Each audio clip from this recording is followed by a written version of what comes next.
da humanidade, o futuro desse mundo, já está revelado na palavra de Deus. Inclusive o futuro da igreja. Não está revelado o futuro individual de cada um. O que é que vai ser de mim, o que é que vai ser de vocês, nós não sabemos. Mas o futuro da humanidade, deste mundo, da igreja, já está revelado. E se tem uma coisa que você pode confiar é nessa palavra. Porque vai passar os céus e a terra. Mas essa palavra não passa. Nunca passou e nunca vai passar. Porque é a palavra de um Deus que não falha. É a palavra de um Deus que não pode mentir. Neste momento, nós temos, e não é de hoje, mas já de algum tempo, nós temos o que nós chamamos de mensagem triunfalista.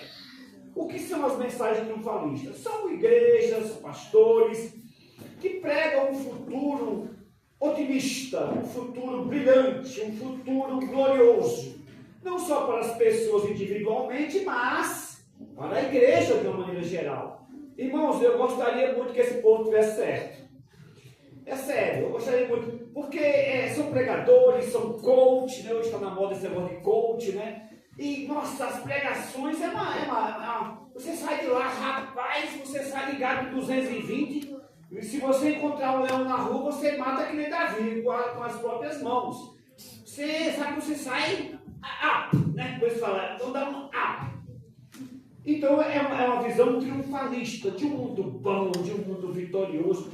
E essa mensagem, como eu falei, não começou agora. Lá no primeiro século, no segundo século, e principalmente anos depois da época do iluminismo, da Revolução Industrial, tinha uma posição teológica chamada pós-milenismo, que era a ideia de que o Evangelho ia percorrer o mundo todo, e o Evangelho ia transformar todos os povos, todas as nações, e haveria uma era de progresso, de paz, de prosperidade. Isso ficou muito nítido na chamada era vitoriana, século XVIII, XIX, século XVIII, né? Século XIX, da Rainha Vitória, né? A Rainha Vitória da Inglaterra. E de fato, irmão, parecia que estava certo mesmo. O mundo progrediu, a ciência progrediu, era a revolução industrial, novas indústrias, novas máquinas, né? Fizeram filmes tipo estes homens incríveis e suas máquinas maravilhosas. E parecia que as vacinas, né? As doenças estavam sendo erradicadas. Olha, no Nordeste, na década de 60, 70, uma criança para chegar, não só no Nordeste não, viu? Aqui em São Paulo também, que só joga com o Nordeste essas coisas. Mas de maneira geral, nos países subdesenvolvidos, uma criança para chegar a um ano de idade era um milagre. Eu me lembro que em 1970 teve uma epidemia de sarampo no Nordeste. Rapaz, todo dia morria gente. Eu e minhas duas irmãs pegamos sarampo. Passamos 30 dias deitados numa rede. E olha, é só Deus mesmo na causa, viu? Olha o remédio que passaram para nós. Caldo de arroz. Olha o que caldo de arroz sustenta, pelo amor de Deus? Acaba com sarampo tomando caldo de arroz. É só Deus mesmo na causa, né? Depois teve uma doença, uma inflamação na garganta, que chamava, acho que era Krupp que chamava. Olha os remédios que deram pra gente, Paulo. Querosene com limão. Eu tomei querosene com limão. Onde é que isso vai resolver o problema de tudo, pelo amor de Deus? Se passasse perto de alguém fumando, pegava fogo. Ou no fogão. Então era a misericórdia de Deus. Aí de repente começou as vacinas. Aí começou a erradicar aquelas doenças que matavam tanta gente. Pronto. Era uma ideia de progresso, era um otimismo no mundo todo. Aí, meu irmão, sabe o que aconteceu? Vieram 2 guerras mundiais nos países cristãos que conheciam Deus. 2 guerras mundiais que matou milhões e milhões de pessoas. E aí o otimismo foi por água abaixo. Não só perderam o otimismo, como também perderam a fé. A Europa praticamente esqueceu Deus. A América do Norte está cavaleando, está meio a meio. Meio lado não crê em Deus, metade não crê em Deus, outra metade ainda crê e malemar.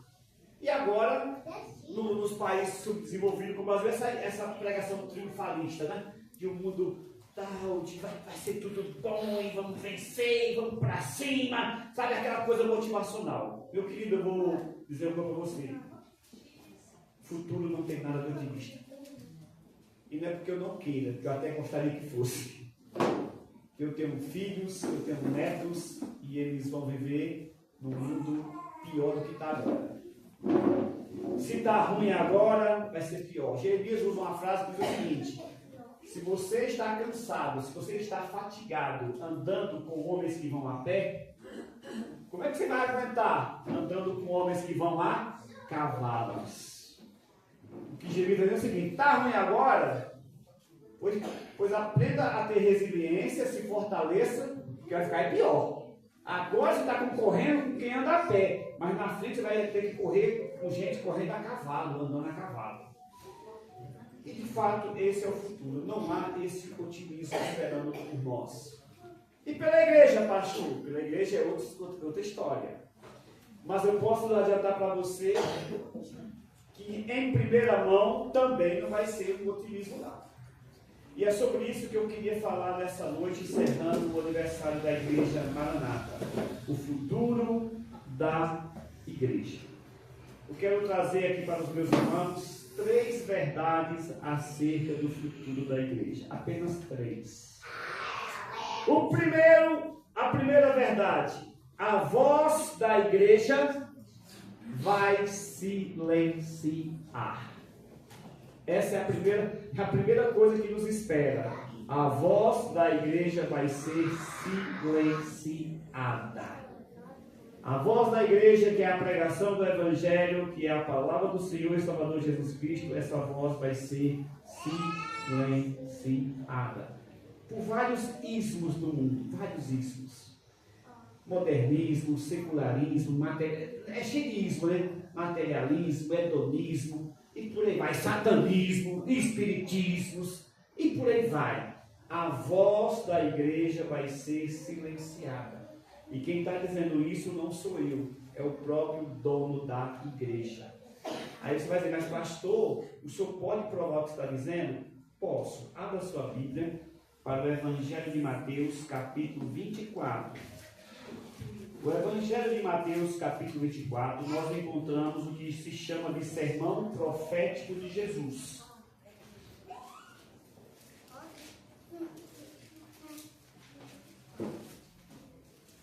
Aqui nós encontramos o sermão profético de Jesus. E no sermão profético de Jesus, os discípulos chegam até Jesus e perguntam para Jesus como será o futuro. Futuro de Israel, o futuro da igreja. Isso está no versículo 3. E eles pediram, metade do versículo 3, dize-nos, quando sucederão estas coisas e que sinal haverá da tua vinda e da consumação do século? Que nós chamamos de fim do mundo. Consumação do século, que no popular é o fim do mundo. Aí Jesus começa a explicar como isso vai acontecer. No verso 4 ele diz, olha, primeiro, cuidado para que ninguém vos... Significa que muitos serão enganados. Pastor Sérgio, o senhor é um veterano de guerra, batista regular raiz, militar. Se tem uma coisa que nós estamos vendo é a igreja sendo enganada. Nós estamos lutando contra Hoje nós temos que lutar com as pessoas que se dizem cristãs. Falei isso ontem, estou repetindo hoje. Nós temos que lutar com... Teve pastores que eu admirei, que eu conheci e conheço até hoje. E eu olho para eles e não acredito que são as mesmas pessoas. Eles pregam o contrário do que a palavra de Deus prega.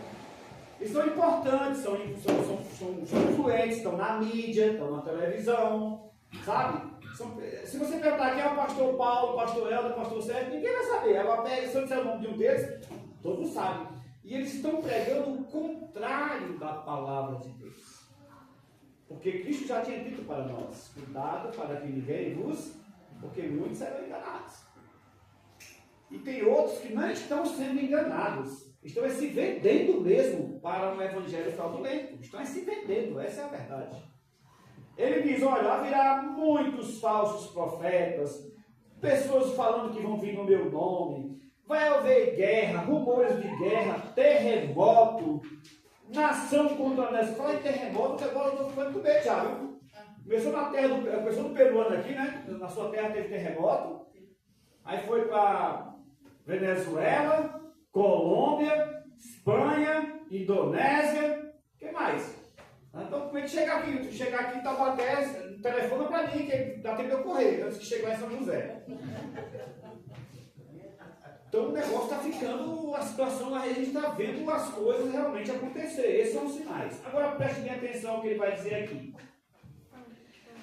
Quando chega no versículo 10, ele vai detalhar os principais sinais que mostram que a igreja vai ser silenciada, que a voz da igreja vai ser silenciada. Diz assim, olha, nesse tempo, muitos vão de se escandalizar, trair e odiar uns aos outros. A palavra escandalizar, que aparece na sua versão, a sua versão diz a mesma coisa, pastor Paulo? Escandalizar?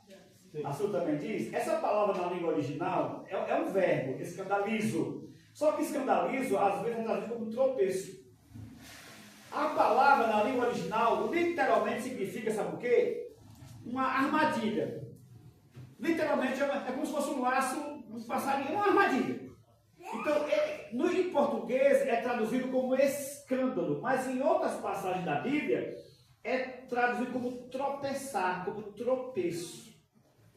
O que tem aqui é o seguinte: muitos irão tropeçar, muitos irão ficar pelo meio do caminho, e vão trair e vão odiar uns aos outros, o contrário do que o Evangelho ensina. O que é que o Evangelho ensina? Amai-vos. É a principal lei de Deus. O principal dos mandamentos de Deus: amar a Deus com todas as coisas e ao próximo como a ti. Nesta época, a lei áurea do cristianismo e de Deus vai desaparecer. Em vez de amar uns aos outros, vão trair e odiar uns aos outros, que é o que nós estamos vendo. Eu estava vendo lá para cá, o pastor Paulo contou uma coisa que aconteceu nos Estados Unidos, que eu fiquei assim, eu já tenho problema quando eu vejo crianças sofrendo. E ele fica contando de uma mãe que matou 3 filhos. Quantos? 3 filhos. 3 filhos. Gente, olha o nível em que a humanidade está. Uma mãe mata os seus 3 filhos. Isso é o contrário da natureza. A natureza nos ensina a amar naturalmente. Até um bicho bruto ama os seus filhos. Até um bicho bruto cuida dos seus filhos. Hoje nós estamos num nível em que a própria mãe tira a vida dos seus filhos. E joga uma criança em mata de bicho como se fosse absolutamente nada. Só não enxerga que nós estamos no fim, quem quer. Mas a raça humana está vivendo as primeiras trevas do seu crepúsculo. Não tem nada de otimismo. Eu gostaria que tivesse otimismo, mas não tem. Essa é a verdade. Aí ele continua: levantar-se-ão muitos falsos profetas, enganarão a muitos, e por se multiplicar a iniquidade, o amor se esfriará de quase todos. Rapaz, hoje as pessoas passam por gente no meio na rua, em qualquer local, pessoas precisando, às vezes a pessoa passa mal. Eu já vi pessoas passar mal dentro de ônibus, e a pessoa nem se levanta para dar cadeira para a pessoa se levanta mais. Porque o amor está se acabando.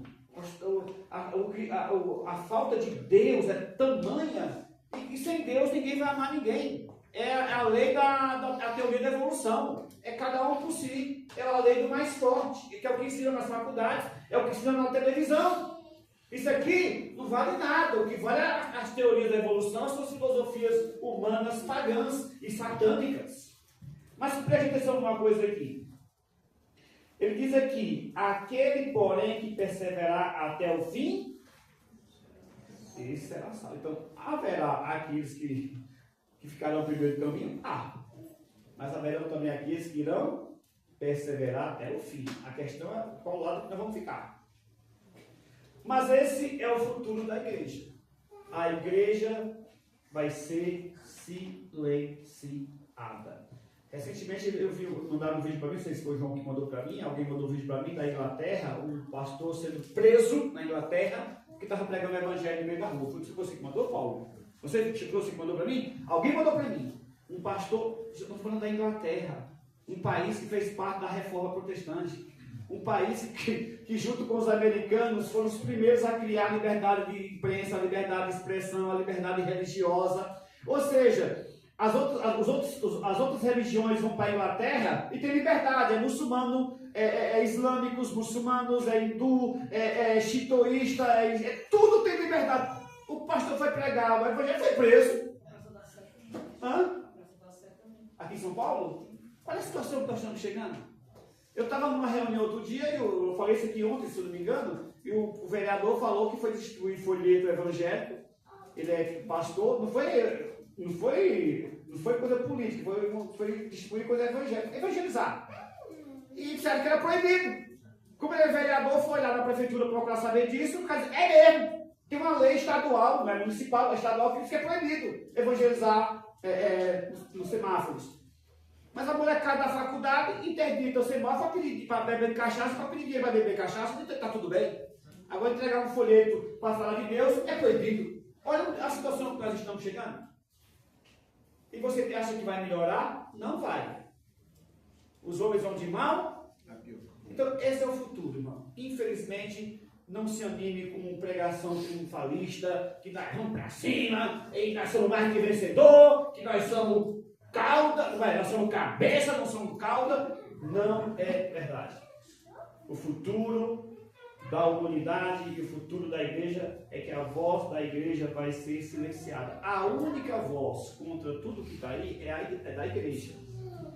O pastor Sérgio também vai lembrar também, mas antigamente Paulo dizia o seguinte: os batistãos antigamente diziam: olhe para Israel. Israel é o termômetro do mundo. Você olha para Israel, que é o termômetro do mundo. É o que dizia. Mas sabe o que Apocalipse diz? Ouça o que o Espírito diz à igreja. Na hora que a luz da igreja apagar, o Espírito Santo só está na terra porque a igreja está na terra. Na hora que a voz da igreja silenciar, na hora que o verdadeiro evangelho deixar de ser pregado, na hora que a luz que é da igreja apagar, aí, meu compadre, é Icabote. Foi isso agora. Então, olhe para a igreja. A igreja é o termômetro deste mundo. Por que a Europa está se paganizando? Porque a igreja da Europa morreu. Eu fui num culto na Alemanha, na igreja do meu filho. Uma igreja grande, eu até me admirei. Uma igreja foi fundada pelo Rick Warren. Você vê que Deus usa tudo, né? Irmãos, tinha 4 alemães, eram 5 alemães.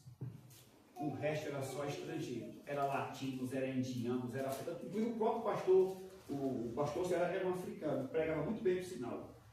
Eu achei bonito, porque ao mesmo tempo eu lembrei de Apocalipse, de todas as tribos, povos, raças, muitos virão te adorar.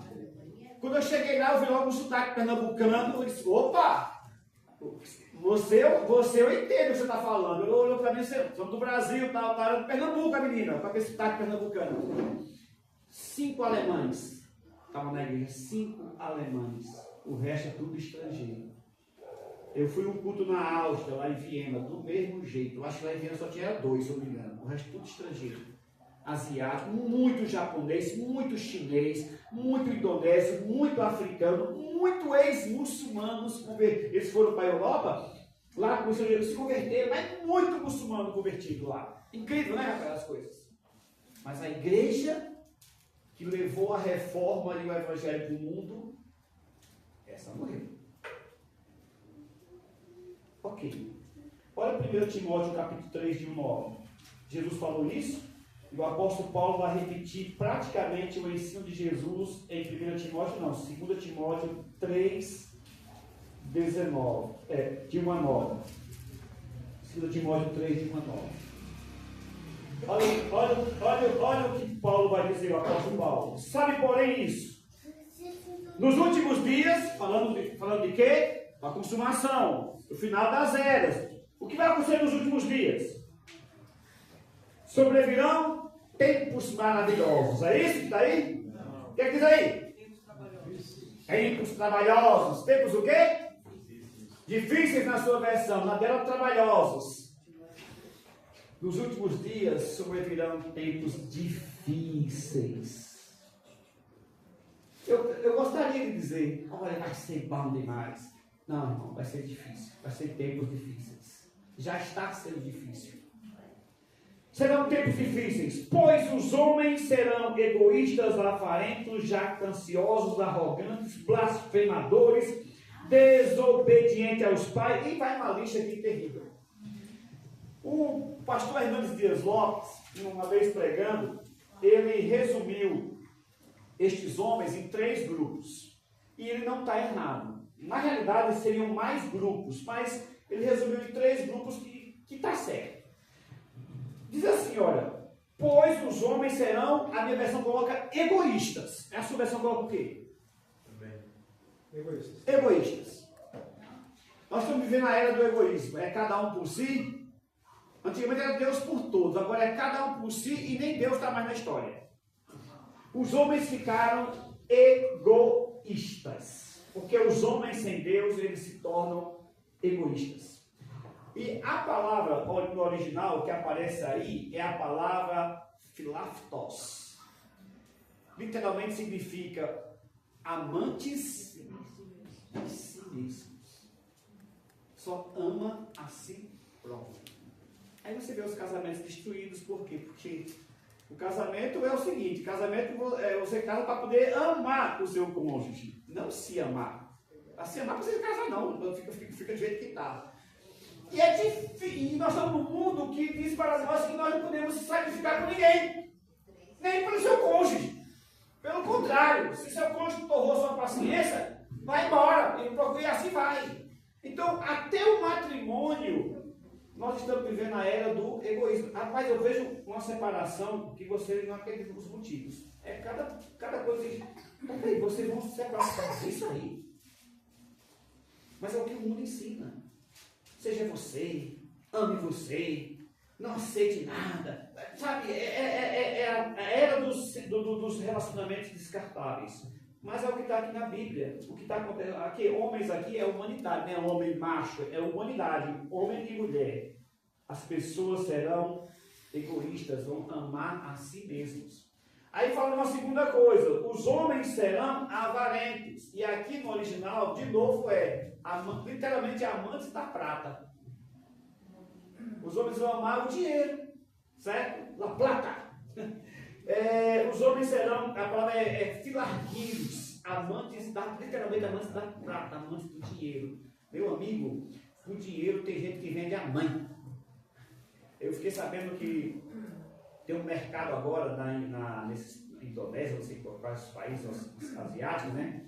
E os turistas estão desaparecendo, alguns turistas, eles estão fazendo. Mas sabe para quê? Para fazer tráfico de órgãos. Olha o nível que nós estamos chegando. Sequestra a pessoa. Antigamente sequestrava, pedia dinheiro para devolver a pessoa. Não, agora sequestra para tirar fígado, bofe, baço, tripa, olho e por aí vai. O nível que a humanidade está chegando. Nunca houve tantas cirurgias. E pode observar que as grandes clínicas dessas cirurgias são todas para aquelas bandas de lá mesmo. Tá? Clínicas especializadas em transplante disso, daqui. Transporta até de membros, de braço, de perna, os caras estão fazendo já.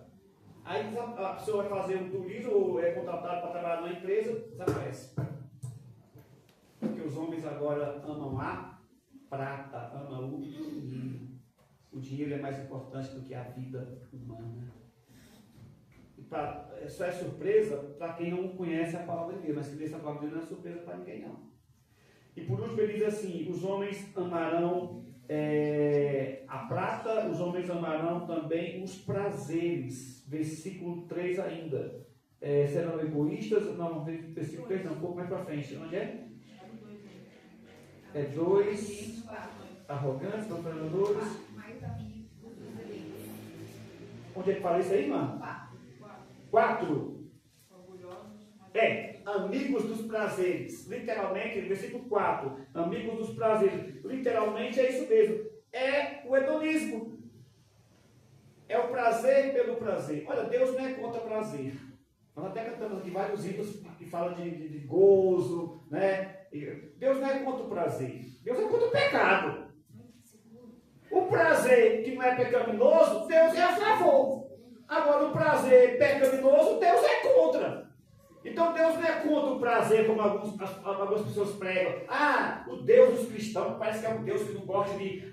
Olha, o pastor Paulo acabou de dizer que o nosso Deus é um Deus festivo, né? Aliás, era até pecado em Israel não ir para as festas, sabia disso? Jesus não faltou uma festa. Porque está nos mandamentos, está na lei de Deus. Santificai-vos, porque amanhã é festa ao Senhor. O povo era festeiro mesmo. É porque o evangelicalismo brasileiro não tem festa. A Igreja Católica ficou com todas as festas e nós ficamos com festa nenhuma. E aí os caras querem fazer festa na hora do culto. Não, nós temos que fazer festa mesmo. O povo de Deus é um povo festeiro. Então Deus não é contra o prazer. Deus é contra o pecado. Essa é a questão. Mas Paulo está dizendo aqui o seguinte, que no futuro os homens serão engolidos por três coisas. Eles serão engolidos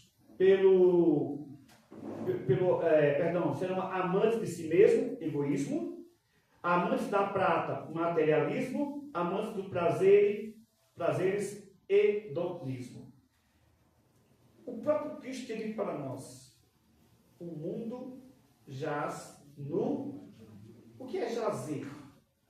Morto. O mundo está morto no maligno. O próprio Jesus já também tinha dito para nós, o príncipe deste mundo, e o príncipe desse mundo não é Jesus Cristo não, ele falou, o príncipe desse mundo já está julgado, dizendo que esse mundo caído pertence ao inimigo, a Satanás. E para encerrar essa parte aqui, eu queria que você abrisse em Apocalipse capítulo 11. Eu não vou entrar em detalhes em Apocalipse, porque se eu for entrar em detalhes, uma coisa puxa a outra, eu acabo saindo do propósito da pregação. Mas em Apocalipse capítulo 11, esse tempo que eu estou falando está descrito no capítulo 11 de Apocalipse. Ele fala de duas testemunhas. Isso a partir do versículo 3, certo? Darei as minhas duas testemunhas que profetizem por 1000 e tantos anos. E ele fala dessas duas testemunhas que estarão pregando o Evangelho. Alguns acham que serão dois profetas reais, outros acham que é o Antigo e o Novo Testamento, é uma simbologia do Antigo e do Novo Testamento. Alguns acham que é a igreja Israel juntos pregando, o judeu convertido. Não vou entrar em detalhes quanto a isso. O que importa é que essas pessoas estarão pregando o Evangelho, certo? Agora, o que vai acontecer? Digamos que seja o Antigo e o Novo Testamento, como alguns acham. Vamos lá. Vai para o versículo 7, para ganhar tempo. Quando tiverem, então, concluído o testemunho que devem dar, a besta que surge do abismo pelejará contra elas e as matarás. E as vencerás e as matarás. Então, digamos que sejam dois pregadores mesmo influentes, importantes, né? Pastor Paulo, Pastor Sérgio, lá no futuro. A besta vai partir para cima de vocês, certo?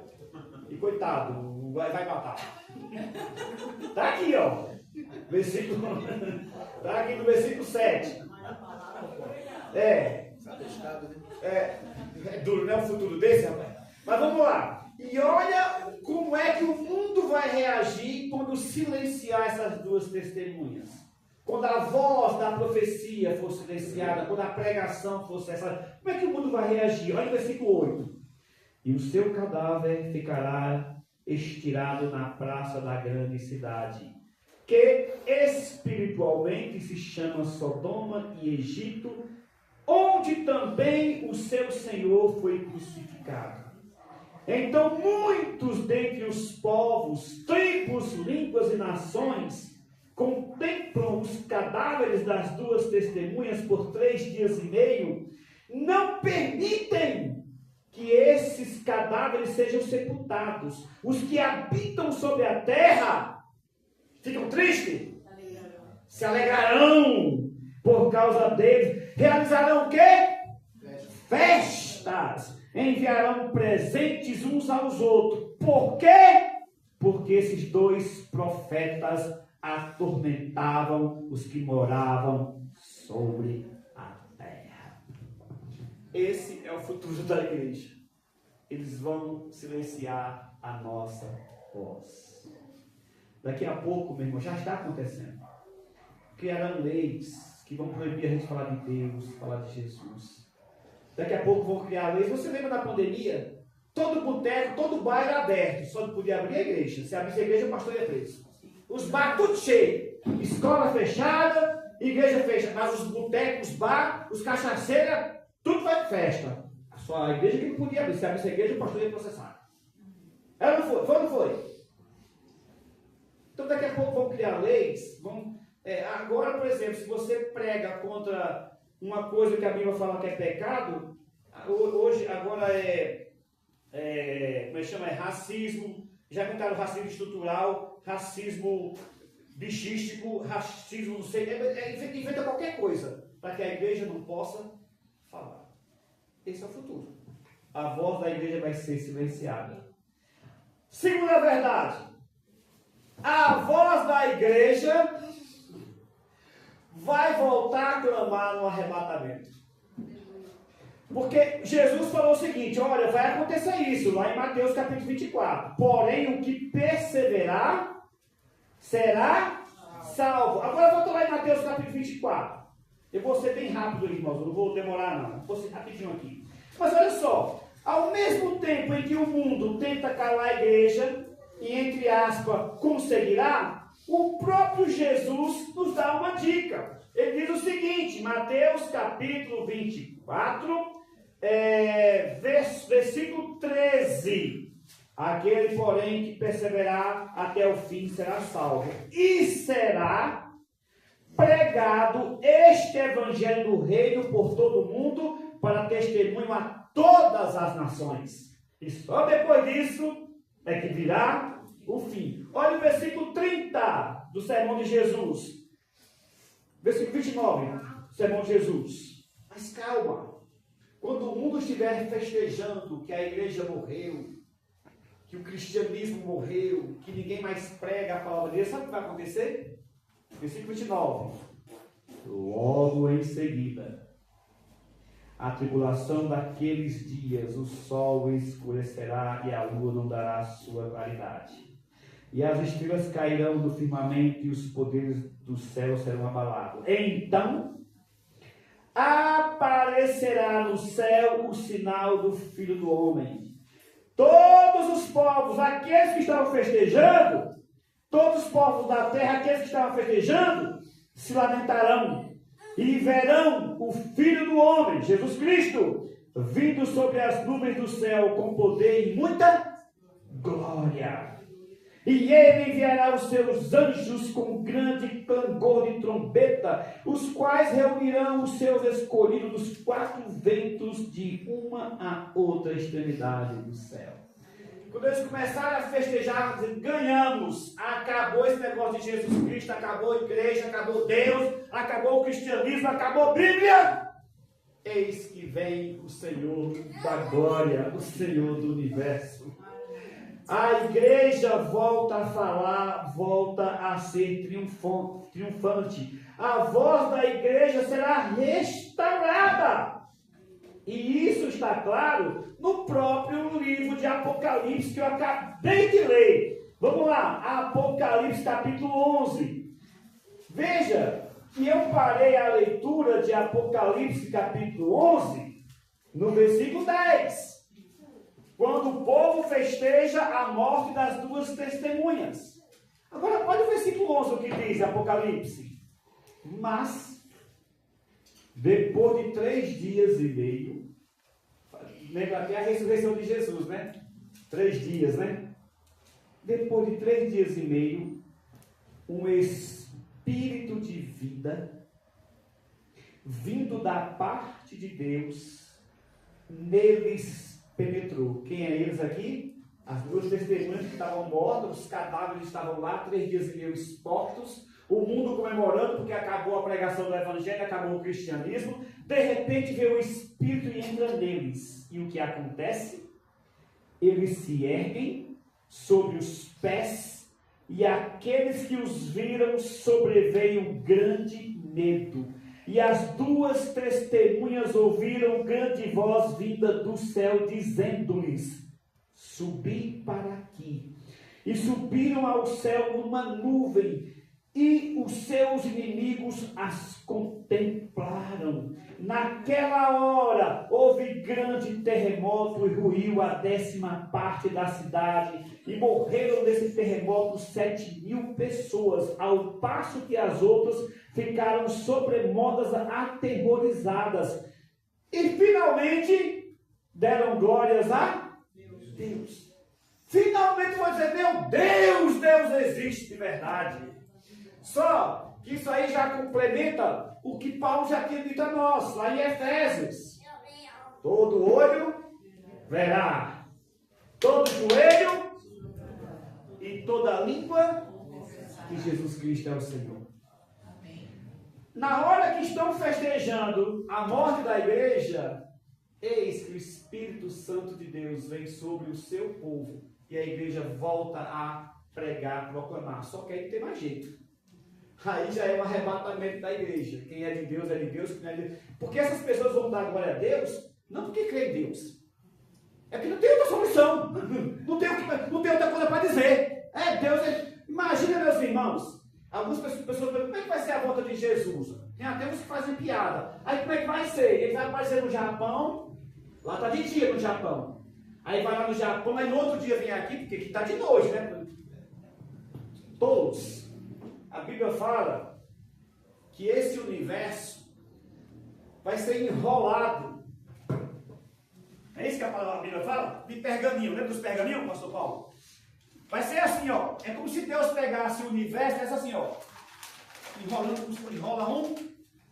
Quando o cara olhar para cima, meu irmão, o cara vai ver os anéis de Saturno, os buracos negros, as galáxias, os planetas viram de lá para cá, que o cara não tem explicação científica, não tem explicação física, não tem explicação teológica. A única explicação é, Deus existe e Jesus Cristo está voltando. Aí todo joelho se dobra, e todo olho vê, e toda língua confessa. É isso que vai acontecer. É o que ele está dizendo aqui. E Paulo deixa isso mais claro ainda, para encerrar, em 2 Tessalonicenses, encerrar esse ponto aqui rapidamente, 2 Tessalonicenses capítulo 4. Porque lá os Tessalonicenses perguntaram para Paulo, e como é que vai ser o futuro? E os nossos irmãos que morreram lutando pela palavra de Deus, como é que vai ser? E Paulo diz, olha, eu não quero que vocês sejam ignorantes.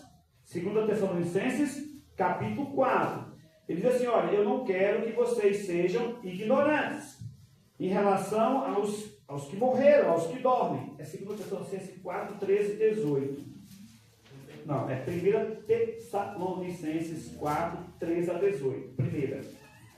Não queremos, porém, irmãos, que sejais ignorantes com respeito aos que dormem, para não vos entristecerdes como os demais que não têm esperança. Eles estavam e os nossos irmãos que foram perseguidos e morreram. Ele pode dizer, olha, não sejam ignorantes, para vocês perderem a esperança por não conhecer a palavra de Deus. Aí ele explica, pois se cremos que Jesus morreu e ressuscitou, assim também Deus, mediante Jesus, trará em sua companhia os que dormem, os que morreram. Ora, ainda vos declaramos por palavra do Senhor, isto, nós os vivos, os que ficarmos até a vinda do Senhor, de modo algum precederemos os que dormem. Porquanto o Senhor mesmo, dada a sua palavra de ordem, ouvida a voz do arcanjo e ressoada a trombeta de Deus, descerá dos céus e os mortos em Cristo ressuscitarão primeiro. Depois nós, os vivos, os que ficarmos, seremos arrebatados juntamente com ele entre nuvens para o encontro do Senhor nos ares. E assim estaremos para sempre com o Senhor. Consolai-os, pois, uns aos outros com estas palavras. Quando Cristo voltar, quem estiver vivo, ele vai ser transformado. Mais ou menos como Cristo passou na transfiguração. Esse corpo mortal não pode pertencer ao reino de Deus. Carne e sangue não herdarão o reino de Deus. Esse corpo, essa estrutura que nós temos é para esse mundo caído. É por isso que nós ficamos doentes, é por isso que nós ficamos velhos, é por isso que nós morremos.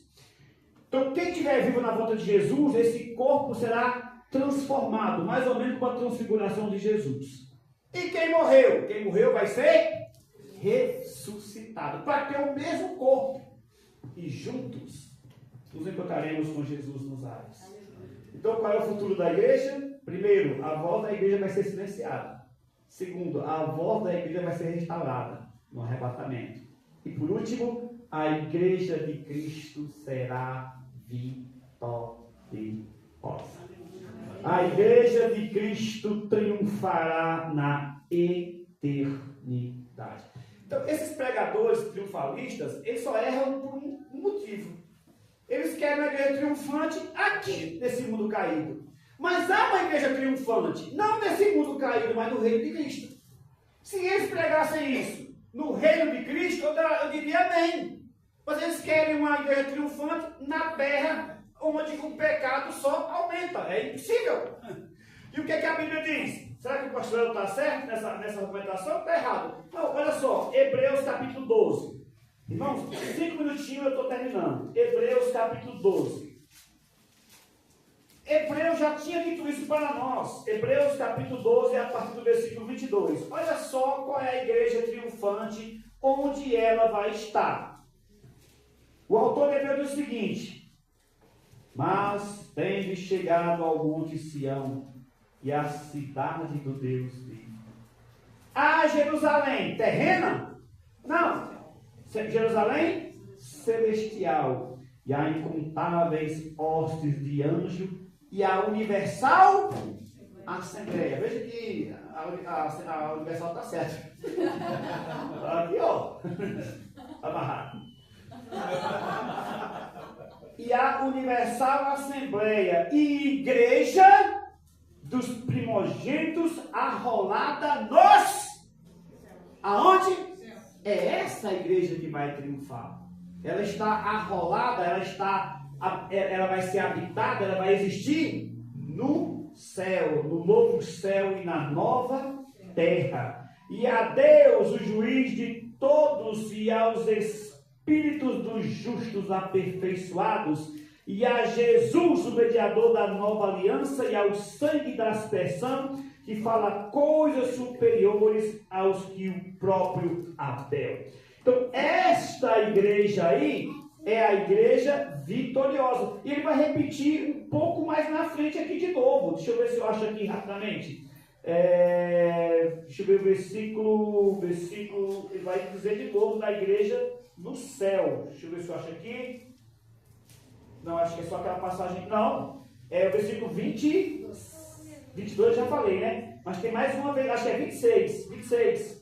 Ele promete, ainda uma vez por todas farei abalar, não é não. Então é o versículo 22 dele, que eu acabei de ler. É a igreja do Deus vivo, arrolada nos céus, 22 e 23. Então essa igreja é a igreja triunfante, mas não é nessa terra, é no céu. E isso aqui, irmãos, é uma promessa antiga.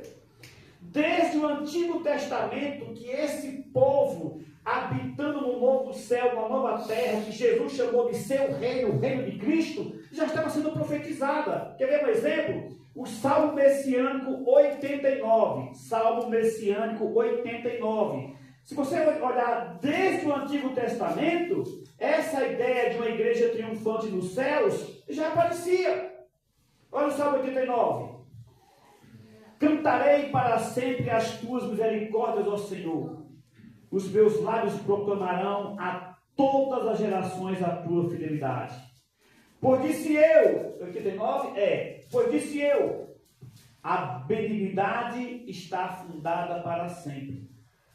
E tua fidelidade, tu a confirmará nos céus. Fiz aliança com o meu escolhido e jurei a Davi, a meu servo, para sempre estabelecerei a tua posteridade e firmarei o teu trono de geração em geração. Celebrem os céus as tuas maravilhas, ó Senhor. E na congregação na sua versão, na minha coloca Assembleia dos Santos. Onde? Nos céus. Essa é a igreja triunfante.